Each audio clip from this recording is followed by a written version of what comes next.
gifting being here today after his many years of journeying to discover himself and his connection to Source. And I'm just in awe and just super grateful and really excited. Thanks, Lewis. Appreciate it, brother. Thanks, man. So this is Kieran. All right.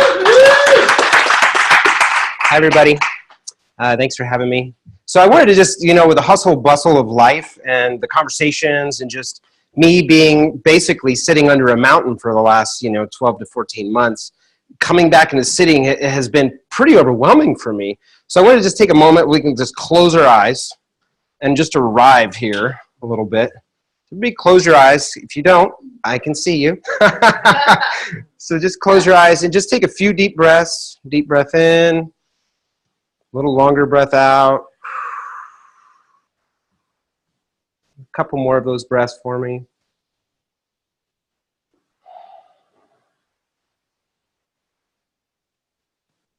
And I just, keeping your eyes closed, I want you just to feel into your life right now, where you're at in your life. I always like to say you know where you are in your life by really seeing what's around you. You're surrounded by amazing people, some quirky like me, some less quirky, some really, really beautiful conversations, people that are wanting to inspire one another, whether they're early in the path or halfway along the path. We're all on these different journeys. But I'd say you're doing really well. You're in a safe place. You're in a beautiful country. Lots of food to eat. You're growing consciously as a soul, as a heart. And just pat yourself on the back energetically right now. Just really give yourself some love for that. That's a huge thing. And I just have a challenge for you today when you can open your eyes and just see people in amazement, I love actually, especially the ones that trigger you the most. You're like, what? But you really see those people as the most amazing because it's actually something in you. And the more work you do, you find pretty quickly you're just always staring yourself in the face. And so you can no longer run. That's the work I've been doing this last year. I was like, man, I realize it has nothing to do with anybody outside. It's not my father. It's not my mother or anybody. It's all me. And I think all of us in here, we know that. We know that. And so I just wanted to start there so we can kind of arrive just a little bit. So did you know, I love space. So we're going to talk a little space. But first, let's go in the body because I really love that. But did you know that the human body is comprised of 37 trillion cells? And that every 37 trillion, that's more than our entire Milky Way, right? We're going to widen out a little bit here. And that our human body actually produces 25 million cells per second in the body, every second of your life. 25 million, give or plus a little bit, right? For nature's tricks. And that each one of those trillions of cells, each individual cell can produce over 6 trillion functions per cell, per second. It's crazy. You can't even wrap your head around this. You have to look at Wikipedia and be like, no way, is that even possible? Your heart beats 101,000 times a day. Your lungs move, I think it's 23,000 breaths every single day until the day that you die. And that you literally pump, what is it? It's like 63,000 gallons of blood through your body every single day. It's really an amazing thing.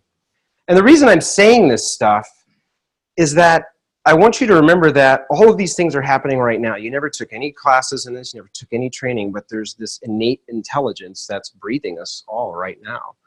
I know because at one point, we'll just fall over when we pass away. And so I know that our heart's beating. And what is beating us, I wonder? And if you widen back, I watched recently the Longest Voyage. If you haven't seen this film, it's on Netflix. Has anybody seen this movie? Nobody? Oh my God. Everybody go home and watch this movie tonight. We'll blow your mind, especially if you have a hot date. That's like the thing to watch, because they're the intelligent type. If they don't, then they're not going to be there with you. But this film it's about in 1977 we launched the Voyager 1 and Voyager 2 during Nixon's administration. And Carl Sagan was part of that, which is kind of like a science philosopher. And he's fantastic. He's one of my heroes. And they launched it. There was this perfect alignment, 175-year alignment of all of the planets in their ellipsis where we could capture going around, Saturn and Mars and Venus and Neptune and Jupiter and the 50 some odd moons of Jupiter, the ones they wanted to capture. And we could actually see all the different things that are going on within our solar system. And then in 2012, Barack Obama announced, hey, the Voyager 1 has actually left the orbit of our solar system and has entered interstellar space, which is the vast, deep, cold space between us and the next. And the Voyager 1 won't even reach the next star field for another 40,000 years, moving at 10 miles a second. So the reason I say that is to recognize, holy cow, this miracle going on inside of my body. Spinning 1,000 miles an hour right now in this room. We're all sitting in this room. We're revolving at 1,000 miles an hour in orbit, slung through space, however that looks. And the vastness of it all. Our sun is 94 million miles away from us. That's our first closest star. So I've been in all these epic countries this year, and I'm not really into big cities, so I'm always in nature. And I'm looking at all these stars, and there's billions and trillions, and really you can't see anything with a naked eye. I mean, all of that mostly is infrared, and our visual field's very deceiving. And so I know I'm perceiving so little. But I do know, with Wikipedia's help, that Alpha Centauri, our second closest star to the sun, is 4.3 light years away. 4.3 light years. How absolutely vast, how absolutely big that we are outside of ourselves. We're like these fish in a koi pond wondering, is there possibly any little green men out there? Or aliens? Right? I mean, I would say we are the aliens, that we're the little green men. Really kind of like, is it possible anything outside of ourselves? Right? It's just always so funny. So let's bring it back down to earth. We're getting real existential. So you have trees, right, which are the lungs of our planet, just like the cilia and the lungs of all of us right now that are breathing, expanding, blowing in the wind. It's really cool. Then you have the rivers that run through the earth, Pachamama, and those are all of her veins and arteries and arterioles. And through the stones and the rocks, like the kidneys, they filter all of the filtration and everything. So it's really our body that we're living on is so much like our human body that we've gotten to work with so much with so many patients over the years. And that on the back of each one of these trees are leaves. And on the back of the leaf is a bug. And on the back of the bug is a bacteria. And on the back of that is a virus. On the back of that are the atoms, right? And we know there's atoms and protons. And then we get into leptons and quarks. And right now, the most expensive science experiment ever in the history of man is in Switzerland, and it's called CERN, if anybody's heard about it. Really cool, and they're trying to, like, with fork and knife, cut into this thing like a steak to see, where's God? Where's the God particle? It's there, we know it's there, and I don't think we'll ever actually find it. I mean, I'm an optimist, I think it's awesome, and I think what they're doing is awesome. I can't even begin to wrap my head around what probably they're into. However, I know that if space, they say, never ends, I was, as a kid, I used to think, if space can never end, how could it just keep going? And it's so, is there some sort of like creation, like there's an exothermic reaction like in our heart that's beating it and making it create more and more? And if it doesn't end, then where does it stop? And what's on the other side? And who created that?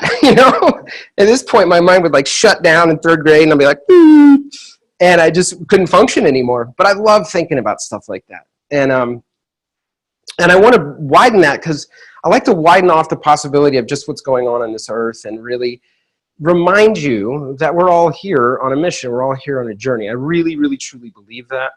And we are on a grand stage, regardless of philosophy and religion and thoughts and story about your mother and all of those things.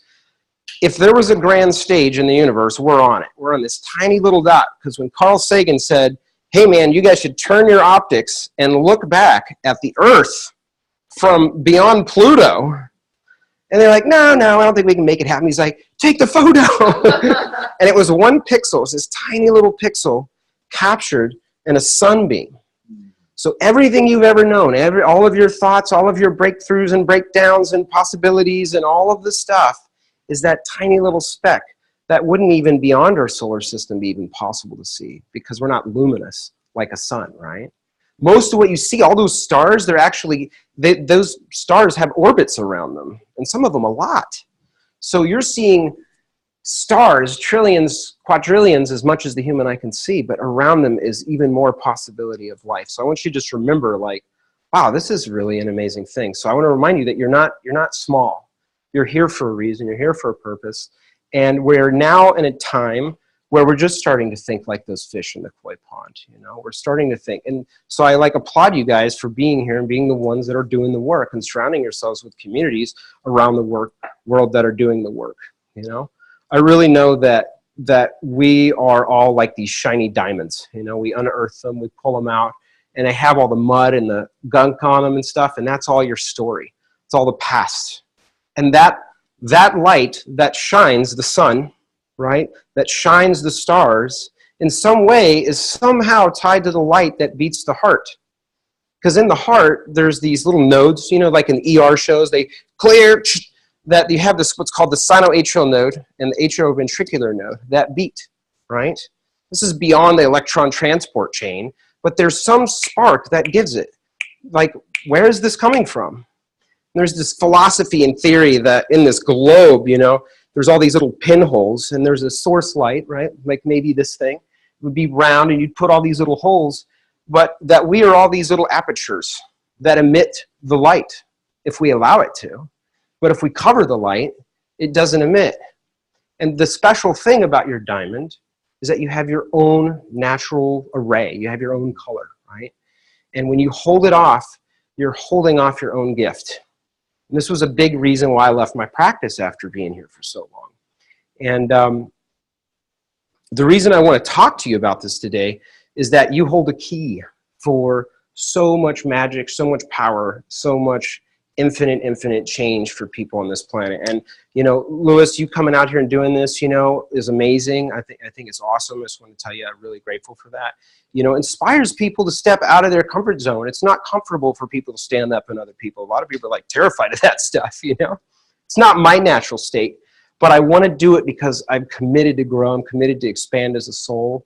And I know that the more we grow ourselves, the more the world grows, and we can really shift it. It's not going to be our leadership, right? And all the bad things in the news in the world, it's us on the ground level, and that's so important. So a little bit about my story to give you a little bit of context is I had a practice in Austin for a decade, saw over 40,000 patient visits and coaching clients. I got to the point where, I mean, I loved it. I'm a functional neurologist and functional medicine doctor, applied kinesiologist, do all the different levels. I didn't really care what it was that got people well. I just wanted to get to the bottom of it. My motto was always like, I'm not the next doctor that fails you. So I built myself to be the very best, and I was obsessed with it. And all the while, honestly, I had a consciousness as I was trying to prove myself, you know. I mean, we all build things for reasons, right, you know. But later I realized that in practice, and I was like, whoa, this just got really heavy. I don't need to carry this weight anymore, you know. Like, I can let this down, you know. And it was terrifying. It was terrifying. And I say this because all of us, we build, we create, we do things in our lives. Hey, I think I want to make money. You know, my family told me it was good to go off and get this job, you know, and have a SEP IRA and then have the 2.5 kids. And sometimes in your life, you want to make a change.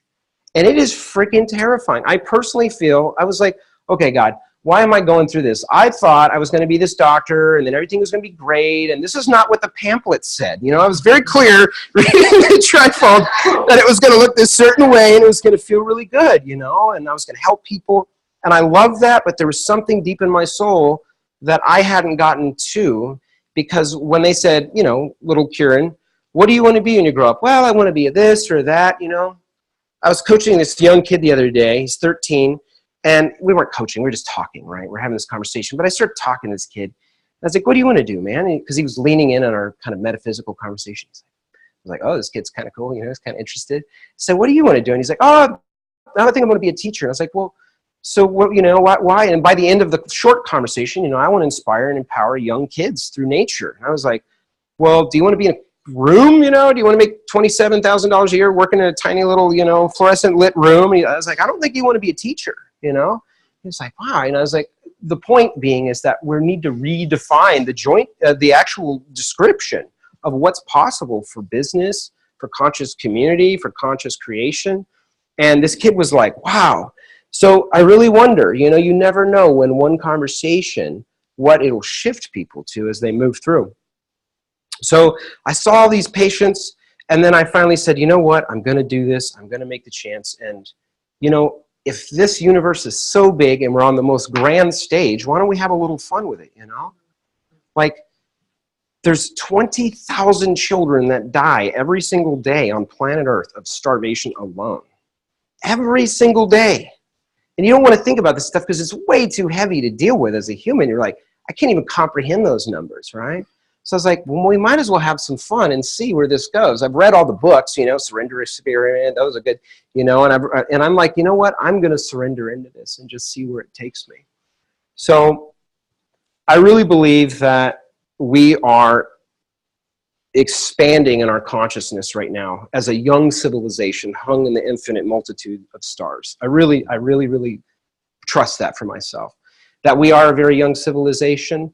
Whether you believe others are out there or not, I think it'd be impossible that there wasn't, but that's not the purpose of this conversation. But as our intelligence is going up, or our knowledge, I should say, because sometimes intelligence isn't always equal to knowledge, but our knowledge is increasing so rapidly right now. 2007 was the first iPhone, 2010 was the first iPad, and look how fast. I mean, the information that you have in your palm today is more than President Clinton had in the presidency. I mean, he didn't have anybody in the sky telling him, turn left right here, bing, you know, and you're like, thank you, Siri. And it's pretty amazing that we have this technology now. And so with that technology comes great responsibility, because if we are going to really survive ourselves as this young civilization, we have to also grow and expand our consciousness along with it. And as the intelligence is going up, they're actually saying that the knowledge increase, they used to say every 10 years, I don't know if you ever heard that statistic, that our knowledge was doubling every 10 years. Well, then it was 5. Last I looked on Wikipedia, it's every 12 months, which is like boom, boom, boom. And with that, I don't know that much people are talking about it, not that I hear, that we really have to have processes and ways that we can grow our consciousness. Because if we don't, if we walk into a space or a place and we're just kind of have all these different hidden priorities, you know, and we have these things like we want to control, we want to build a practice and help people to prove to ourselves that we're good, or to build a company and make a lot of money to show you, Mom, I'm lovable. This is what's going on in all of our background. It's amazing, you know. We really need to rethink that logic. So imagine if Jeremy here just decided to stop showering. Or Lewis decided, you know what, I'm on this thing, I don't want to brush my teeth anymore. Sit your picking on him. You know, like, we would become very apprehensible really, really quickly. It would be pretty disgusting. Nobody would want to hang out with us. Like, I don't know about this Lewis guy anymore. You know? Right? And so we'd have to like back off. And the thing is, it's the same way with our consciousness, that we have to do the daily hygiene. And for me, I wanted to share just a couple simple things that have helped me. Because when I was in the daily hygiene, right, it's like showering, it's washing off. It's like the idea of the sage in the Palo Santo, which I love so much. But it's the washing and it's the cleansing and it's growing your awareness to like, wow, look at me over here and all my stuff. I'm all upset right now. Like, and that's okay. We're human. Whoever God must have been that created all of this must have had a pretty good personality and a, you know, good jokester, because the whole thing is sort of a joke. You know, it's a cosmic joke. It's a laugh, you know. So that war that's raging inside of you is the war that's raging on the battlefield. This whole us and them, right? Like, we're the peaceful people, you know, supposedly marching in the crowd saying, we want peace on earth. And the police are like, hey, get back, you know, we gotta, and it's like, hey, man, you were just trying to do peace. And they're like, well, you gotta settle down because we're working for the king or queen, you know? And we're actually fighting our own selves. We're fighting ourselves. And then if we can start to work from the inside out versus the outside in, we've been told our whole lives that when we get the house and the car and the thing and the practice and the money, that we're going to be really happy. And I had so much of that stuff, you know. And I realized, man, I mean, I'm grateful, but there's something else gnawing at me. I never had any class. There was no curriculum that said, hey, little Johnny, this is how you follow your heart. This is how you listen to the compass. So we need to allow ourselves to recognize that society, that ourselves, because of our stories, like Kirk was saying, which was awesome, you know, that our parents particularly in all of our upbringing has actually put all of this dirt on our diamond. And we can wash it off with some simple processes. There's this, for the shortness of this conversation, won't be able to go so deep, but as we go, we'll kind of expand. But we really are living in a time where we can do anything. People say, oh, I don't know how to do that. It's like, Google it, man. It's all on YouTube. Anything you want to do, you can really do and almost do for free. And so it's important to recognize that, wow, this comes with great responsibility. I mean, when we shot the Voyager off into space, it was launched off into space with the technology that's in our pocket. And the technology, they're not talking about the technology of your cell phone, they're talking about the key fob. Can you imagine? What? And the timing that they created all of this. You are the next Martin Luther King. You're the next Mahatma Gandhi. You're the next Oprah Winfrey, next Tony Robbins. You're the next thing nobody knows about if you allow yourself to be. And with all of these patients that I worked with, 40,000 of these visits, laying on the table saying, fix me, doc, I started to say, you know, all the functional medicine, all the blood chemistry testing, all of that stuff, that isn't going to fix the sickness, the diagnosis, you know, sickness that's beyond the diagnosis. There's something so much greater going on. I'm standing at the end of the river and watching all these people flowing in from all of these things in our lives, and what's really there is like, I don't love myself, so I'm going to beat myself up with a pint of ice cream tonight, you know, or I really don't love myself, so I'm going to hate myself for eating the pint of ice cream. And so we're doing this all the time. And so one of the things that I recognized, it was actually when my mom was dying. I got the call, and I was in California, unfortunately. And my mom was dying. She was passing away. She had a 50-pound tumor in her leg. It's a long story, but it was a magical journey, to be honest. And I'm grateful for every second of it with her. So magical, so much healing with that. But my mom was passing away, and I saw these young babies in the park where I was sitting. I decided to go meditate and just be with her, right? So they have these babies on their shoulder and little babies in strollers. You see kids playing on the gym, you know, and all of the things. And you see an old man with his wife walking by. And I was like, man, this is like an airport for souls. People are coming and going all the time. And, you know, I love that concept. And it's really like a university, you know, where you're going to learn your lessons. You don't have to believe it. You know, you could say, well, I don't believe in this school. It doesn't exist.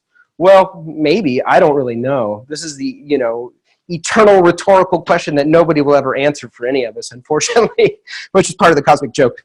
So, dang it.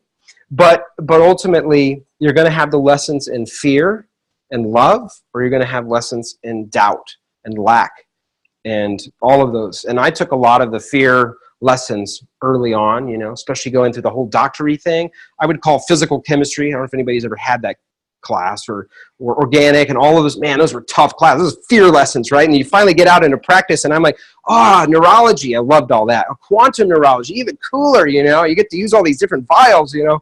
So recognizing that this is a university and seeing it as, wow, what is the lesson? What is the feedback? What's the mirror it's giving me? It's telling me that I need to be more gentle, like she was saying earlier. I need to be more kind. I need to be more loving or patient to myself.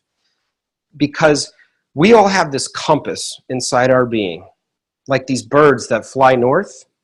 And a lot of the animals on the planet actually use this magnetic process, right? And I really know, it was difficult for me to come back into the city, modern city, from being in so much epic nature for so long this year. And the importance of that was for me to recognize that basically the interference of distraction and just life, you know what I mean? Like, there's always something to do in the modern world. There are guys cutting you off on the highway. It's a lot easier to be in the Zen state on a mountain, you know? The real work is in the world. So that interference, that distraction, that addiction, that upset, those are the things that are getting us off balance. And so we want to be able to really learn to scan our spacesuit. Since we're all floating around, we're essentially astronauts, you know, at the front of the holodeck, you know, we steer our entire ship. It's amazing. You know, we can create anything we want. We're like, oh, we'll go over here. You know, we moves instantly.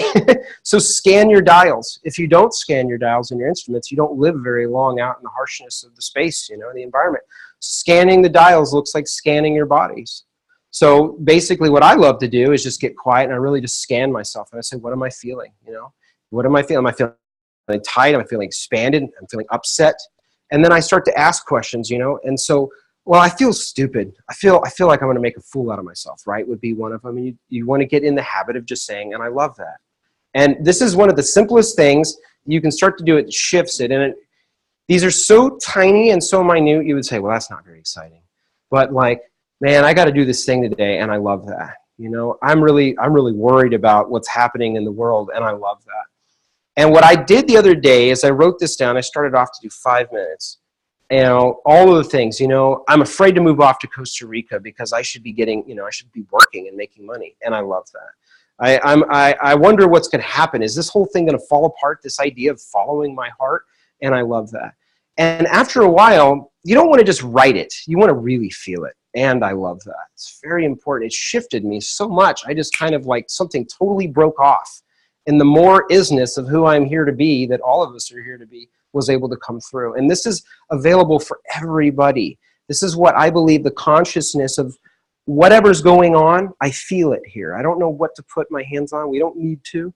Whether it's all the electromagnetic fields I used to measure and tell people, hey, you have to be careful with this stuff, or it's the food, the Soylent Green we're being fed, or it's, you know, all of these things, who knows, right? Is that your consciousness is being blocked in a lot of ways, and you alone holds the key. So that one of them is, I love that. But the other little exercise that I love doing is to just go in there and actually put my hands on myself or not, on my heart, on my hara, and close my eyes and just say, you know, feel love for the one that feels fearful. So let's close our eyes. We'll just do a little quick demo. It's always better to eat the cake than to talk about it, right? So close your eyes, and I want you just to feel into whatever it is you're feeling into right now. And I want you just to send love to it. Maybe you're thinking about, this is silly. I want you to send love to that. Really feel the love. Don't think it. You think about something that's going on in your life that's difficult right now. And I want you to feel love for it. Really, really feel that love.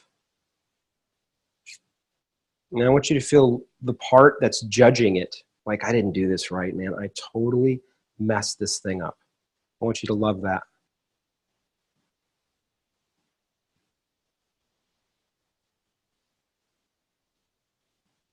So for the sake of this short conversation, I really encourage you, I've been teaching a class on Thursdays here, to expand on this.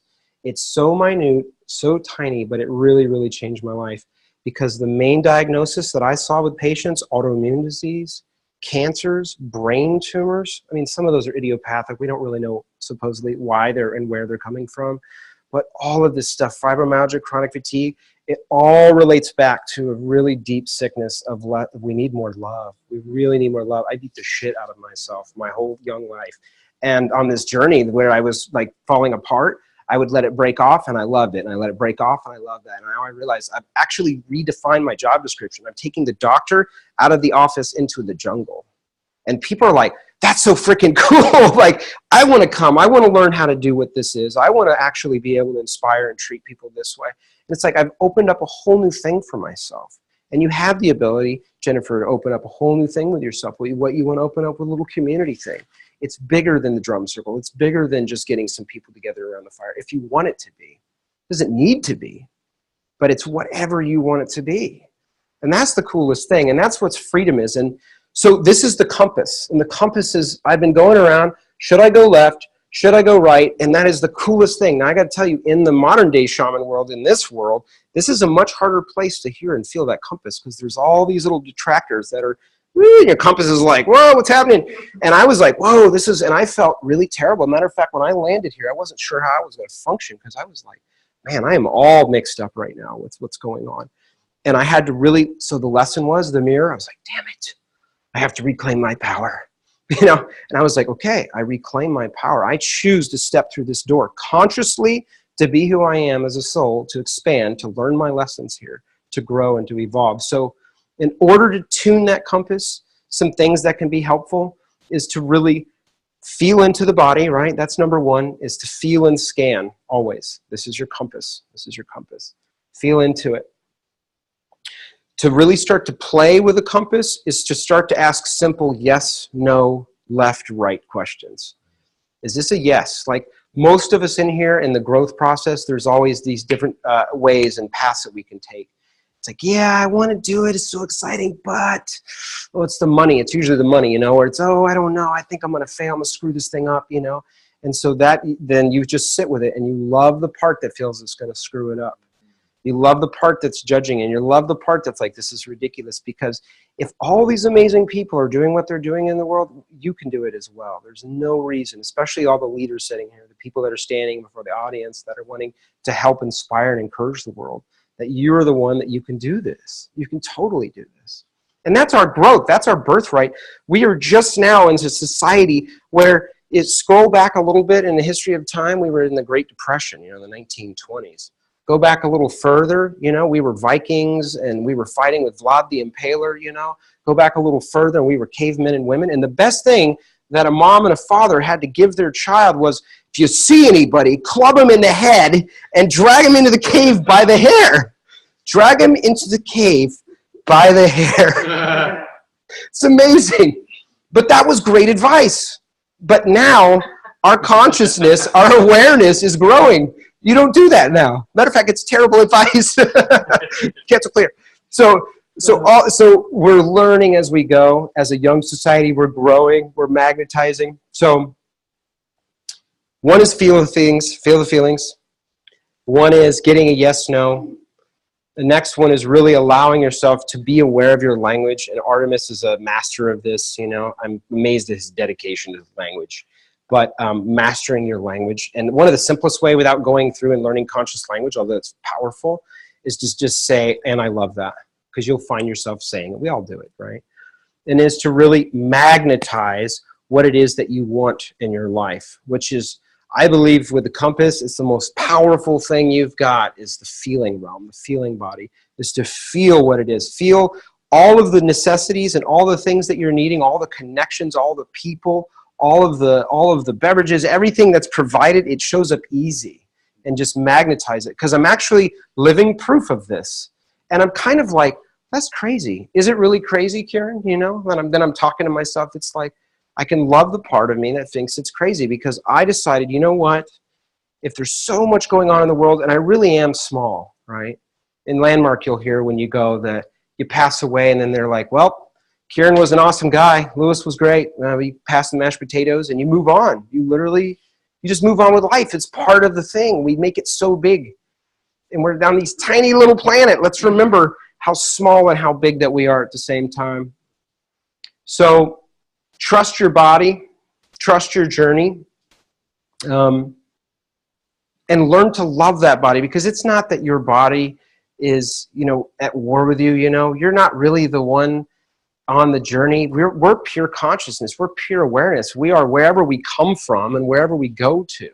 The body's actually on the journey. So the body of like, man, I'm freaking addicted to Haagen-Dazs, you know, or I shouldn't smoke those cigarettes, you know, the things we beat ourselves up on.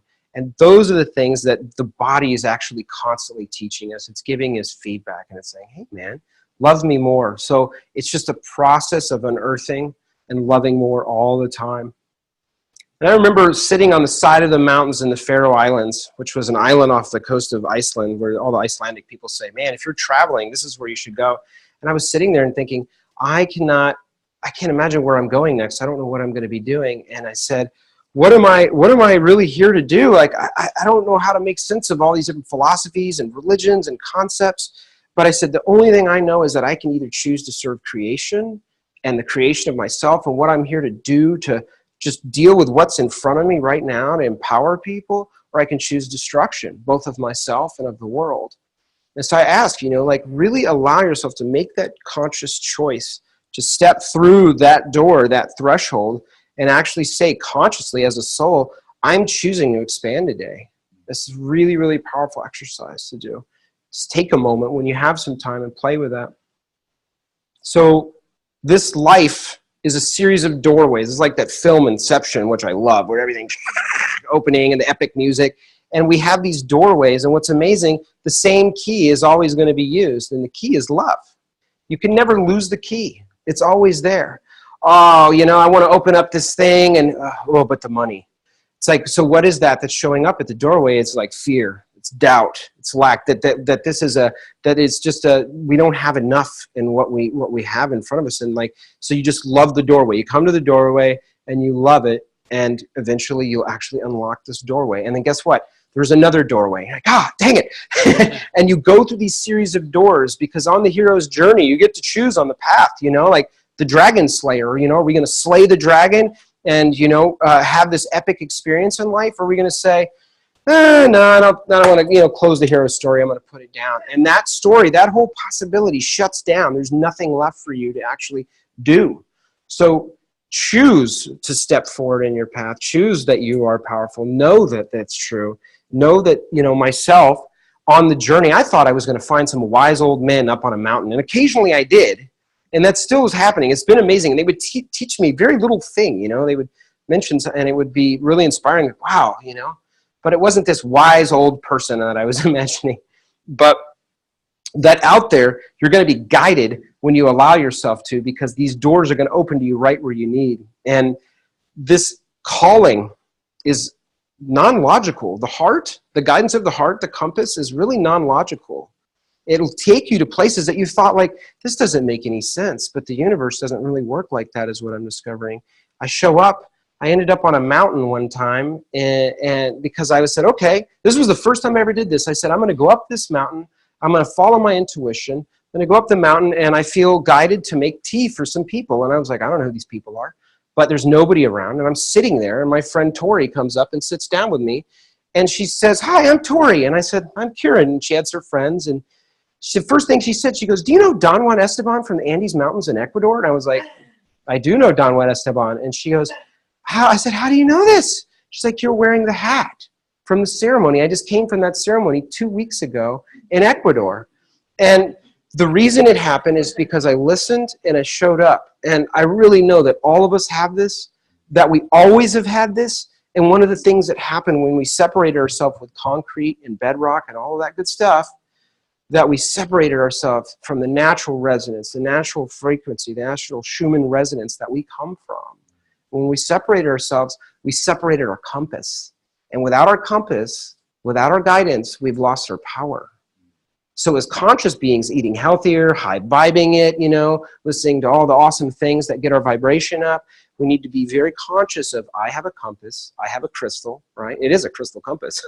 And you get to listen to this thing, and it'll really, really guide you if you allow it. And it's a feeling. It's a feeling. So,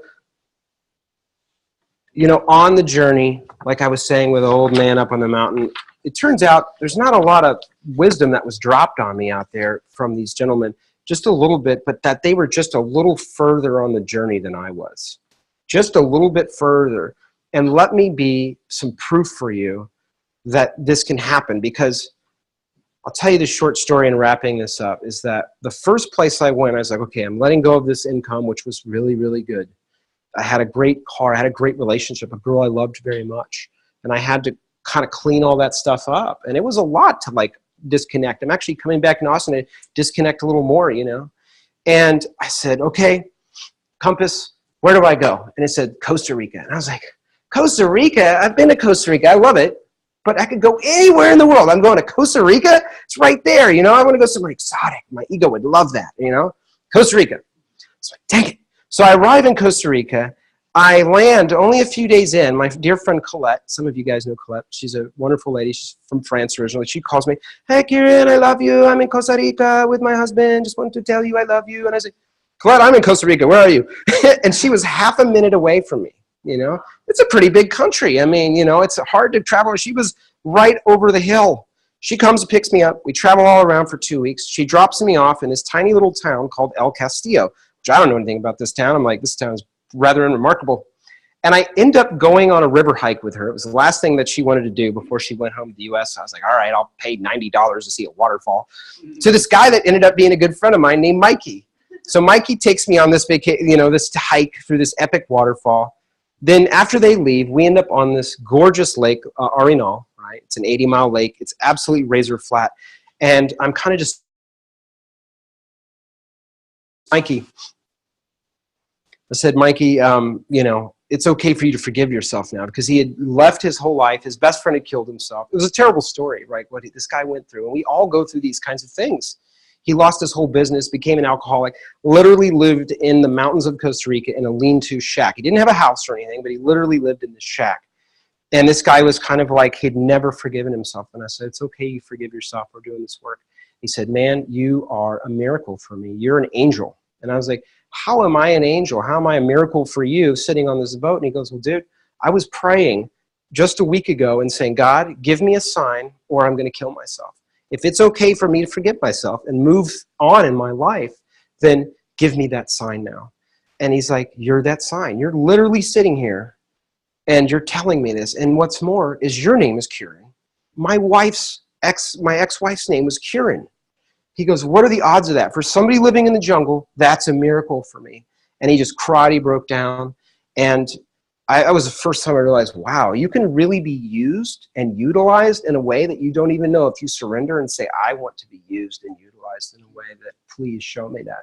That's been my commitment in my path this year.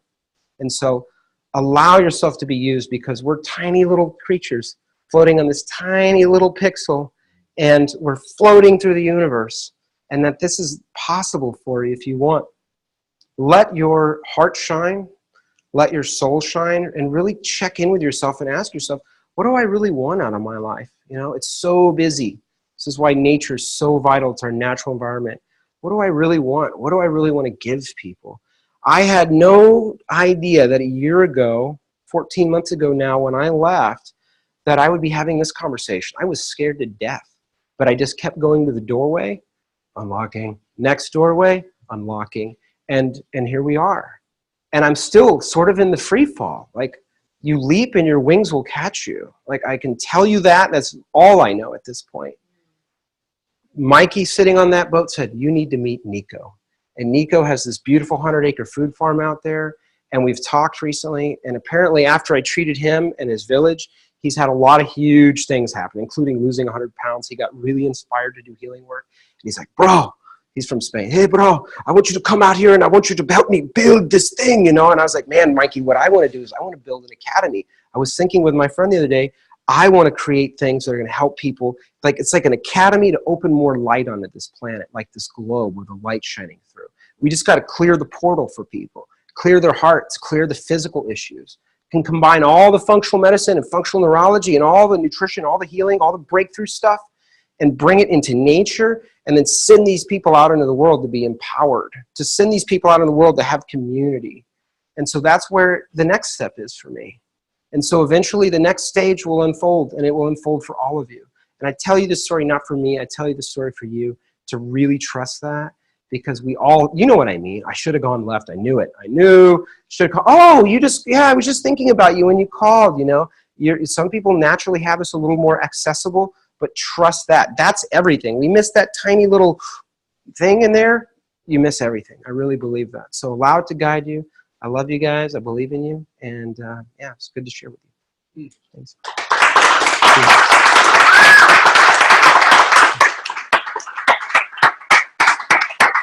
Thank you, Kieran. Thanks, bro. It was awesome. Thanks.